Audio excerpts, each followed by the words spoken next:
അടുത്ത 25 വർഷത്തിനുള്ളിൽ വികസിത ഭാരതം സാധ്യമാക്കുക എന്നതാണ് ബിജെപിയുടെ പ്രകടന പത്രിക ലക്ഷ്യമിടുന്നതെന്ന് കേന്ദ്ര സഹമന്ത്രി എൽ മുരുകൻ തമിഴ്നാട്ടിലെ നീലഗിരിയിൽ മാധ്യമങ്ങളോട് സംസാരിക്കുകയായിരുന്നു അദ്ദേഹം. യുവാക്കൾ, കർഷകർ, പാവപ്പെട്ടവർ, സ്ത്രീകൾ, മത്സ്യത്തൊഴിലാളികൾ തുടങ്ങിയവരുടെ വികസനത്തിന് ഊന്നൽ നൽകുന്നതാണ് പ്രകടന പത്രിക എന്നും എൽ മുരുകൻ പറഞ്ഞു. கட்சியும் கூட வெளியிடாத ஒரு அற்புதமான தேர்தல் அறிக்கை வெளியிட்டிருக்கிறோம். இந்த தேர்தல் அறிக்கை கடந்த 10 ஆண்டுகள் செய்த சாதனைகள், அடுத்த 25 நம்ம அடுத்த வருஷத்துக்காக இல்லை, அடுத்த 25 ஆண்டுகளுக்கான தேர்தல் அறிக்கையாக இந்த தேர்தல் அறிக்கை இருக்கிறது.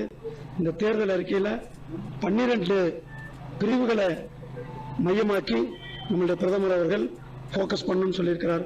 அதுல ஏழைகள், நடுத்தர மக்கள், விவசாயிகள், இளைஞர்கள், மகளிர், மீனவர்கள், இப்படி 12 செக்டார், எம்எஸ்எம்இ, இப்படி 12 செக்டார்களை டெவலப் பண்ணணும்.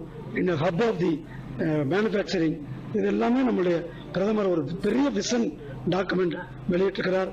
இந்த தேர்தல் அறிக்கை ஒரு மிகப்பெரிய மக்களிடத்தில் வரவேற்கத்தக்க தேர்தல் அறிக்கையாக இருந்து கொண்டிருக்கிறது. இந்த தேர்தல் அறிக்கை நம்மளுடைய தேர்தலுக்கு ஒரு மிகப்பெரிய ஹீரோவாக இருந்து கொண்டிருக்கிறது. இப்படிப்பட்ட ஒரு அருமையான வரப்பிரசாதமிக்க தேர்தல் அறிக்கை கொடுத்த பிரதமர் அவர்களுக்கு என்னுடைய நன்றிகளையும் பாராட்டுகளையும் தெரிவித்துக் கொள்கிறேன்.